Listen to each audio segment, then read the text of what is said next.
Well बच्चों, very good morning to all of you. कैसे हो आप लोग बच्चों? Stay home stay safe. बच्चों जैसा कि आपको पता है हम लोग चला रहे हैं क्लास 12 फिजिक्स, यानी जितने भी हमारे आईएमपी क्वेश्चंस बनने वाले हैं उनकी चैप्टर वाइज सीरीज। ठीक है बच्चों, और कल मैंने आपको बताया था बच्चों हमारी क्लास 12 फिजिक्स के चैप्टर फर्स्ट से यानी कि इलेक्ट्रिक फील्ड और चार्जेस से कौन कौन से 10 मोस्ट आईएमपी क्वेश्चंस बन सकते हैं बच्चों, उसके बारे में बताया था। और आज मैं आपके लिए कह रहा हूँ बच्चों हमारी क्लास 12 फिजिक्स का चैप्टर सेकंड यानी आपका इलेक्ट्रिक बच्चों, इनमें से वो कौन कौन से क्वेश्चन हो सकते हैं बच्चों जिनके हमारे बोर्ड एग्जामिनेशन में आने का प्रोबेबिलिटी बच्चों क्या हो सकता है, मैक्सिमम हो सकता है बच्चों, उनके बारे में बात करेंगे। क्लियर है बच्चों?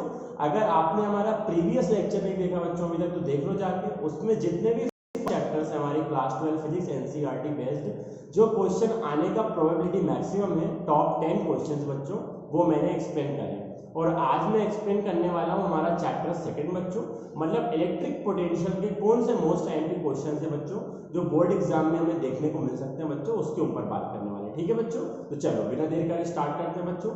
फर्स्ट क्वेश्चन जो बच्चों आपको प्रिपेयर करना है चैप्टर सेकंड से यानी कि इलेक्ट्रिक पोटेंशियल विद्युत विभव से बच्चों, वो है आपका विभव से आप क्या समझते हो, what do you understand by potential, और पोटेंशियल डिफरेंस बोल लो बच्चों, है ना। विभव और विभवांतर बच्चों दोनों की डेफिनेशन आपको प्रिपेयर करनी है। What do you understand by potential and potential difference, Hindi में बच्चों विभव और विभवांतर से आप क्या समझते हो। एक क्वेश्चन ये होगा आपका बच्चों, है ना। नेक्स्ट क्वेश्चन है जो आपका सेकंड क्वेश्चन है बच्चों, वो आपको तैयार करना है। What do you understand by 1 volt potential, Hindi में बच्चों 1 वोल्ट विभव से क्या तात्पर्य समझाइए। समझ गए बच्चों, 1 वोल्ट विभव से आप क्या समझते हो या 1 वोल्ट विभव से क्या तात्पर्य समझाइए।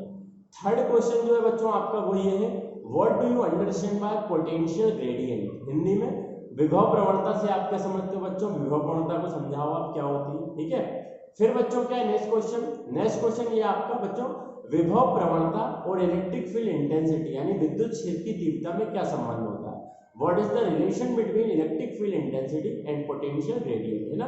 हिंदी में विभव प्रवणता एवं विद्युत क्षेत्र की तीव्रता में क्या संबंध होता है, E बराबर माइनस dV अपॉन dx। ठीक है बच्चों, ये आपको प्रूव करना है। जो आपका नेक्स्ट क्वेश्चन है बच्चों मोस्ट आईएमपी में, वो है आपका अक्षीय स्थिति में किसी बिंदु पर विभव के लिए व्यंजक ज्ञात कीजिए। आया बच्चों, क्या डेरिवेशन है, अक्षीय स्थिति में किसी बिंदु पर विभव के लिए व्यंजक ज्ञात कीजिए। Prove the expression for the potential at any point in axial or end side on position। समझ गए बच्चों, एंड साइड ऑन पोजीशन या अक्षीय स्थिति में किसी बिंदु P पर विभव के लिए व्यंजक ज्ञात करना है। ठीक है बच्चों, वो करना है आपको।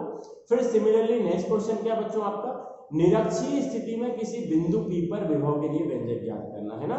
To find the electric field intensity at, electric field intensity नहीं बच्चों पोटेंशियल होगा, to find potential at any point in non axial position और ब्रॉड साइड ऑन पोजीशन, है ना। निरक्षीय स्थिति में हमें किसी बिंदु पर या ब्रॉड साइड ऑन पोजीशन बोलते हैं बच्चों इसको, नॉन एक्सियल पोजीशन को, उस पर विभव के लिए व्यंजक क्या होगा बच्चों वो आपको फाइंड करने हैं। और बच्चों जितने भी इससे रिलेटेड न्यूमेरिकल है इस चैप्टर के, है ना, पोटेंशियल पे बेस्ड, चार्ज पे बेस्ड बच्चों, वो आपको क्या करने हैं, आपको प्रिपेयर करने हैं।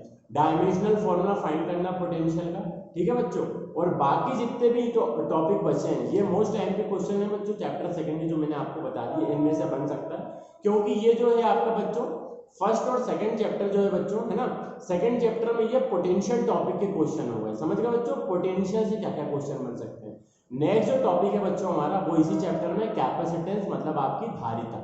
समझ गए बच्चों, तो कैपेसिटेंस से आपको बच्चों जितने भी टाइप के कैपेसिटर होते हैं मतलब संधारित्र होते हैं, समांतर प्लेट संधारित्र, बेलनाकार संधारित्र, गोलीय संधारित्र और गोलीय चालक, इन सब की धारिता के लिए व्यंजक ज्ञात करने। समझ गए बच्चों, सबसे पहला मोस्ट आईएमपी क्वेश्चन क्या, all types of capacitor and expression for their capacitance, spherical conductor, spherical capacitor, cylindrical capacitor और बच्चों क्या होगा आपका पैरेलल प्लेट कैपेसिटर। समझ गए, जितने भी टाइप के कैपेसिटर होते हैं आपके तीनों टाइप के कैपेसिटर यानी संधारित्र और उनकी धारिता के लिए व्यंजक ज्ञात करना आपको सीखना बच्चों। ठीक है, दो आवेशित चालकों को जोड़ने पर होने वाली ऊर्जा हानि के लिए व्यंजक ज्ञात कीजिए। एक क्वेश्चन ये आपका मोस्ट आईएमपी क्या बच्चों, find the expression for energy loss on joining two charge conductor. अगर हम दो चार्ज कंडक्टर को आपस में ज्वाइन कर देते हैं बच्चों तो उससे एनर्जी लॉस क्या होता है उसके लिए एक्सप्रेशन फाइंड करना है। समझ गए बच्चों। फिर नेक्स्ट क्या है आपका bond graph generator. Bond graph generator का बच्चों लेवल डायग्राम, उसका मेथड कैसे वर्क करता है, मोस्ट टाइमली क्वेश्चन है बच्चों बॉन्ड ग्राफ जनरेटर। हिंदी में बॉन्ड ग्राफ जनरेटर की कार्यविधि और उसका सचित्र वर्णन कीजिए, ठीक है बच्चों। और फिर क्या बच्चों इस चैप्टर में, और कैपेसिटर के जितने भी बच्चों न्यूमेरिकल है ना, वो आप कर लेना, और इनका कॉम्बिनेशन कौन से ऑर्डर में बच्चों, सीरीज ऑर्डर में और पैरेलल ऑर्डर में, है ना। हम कॉम्बिनेशन करते हैं, जैसे हम रेजिस्टेंस को जोड़ते हैं वैसे ही बच्चों समांतर और श्रेणी क्रम में संधारित्रों का संयोजन, है ना। Combination of capacitors in series order and parallel order, ठीक है बच्चों। और इसके न्यूमेरिकल प्रिपेयर कर लेना।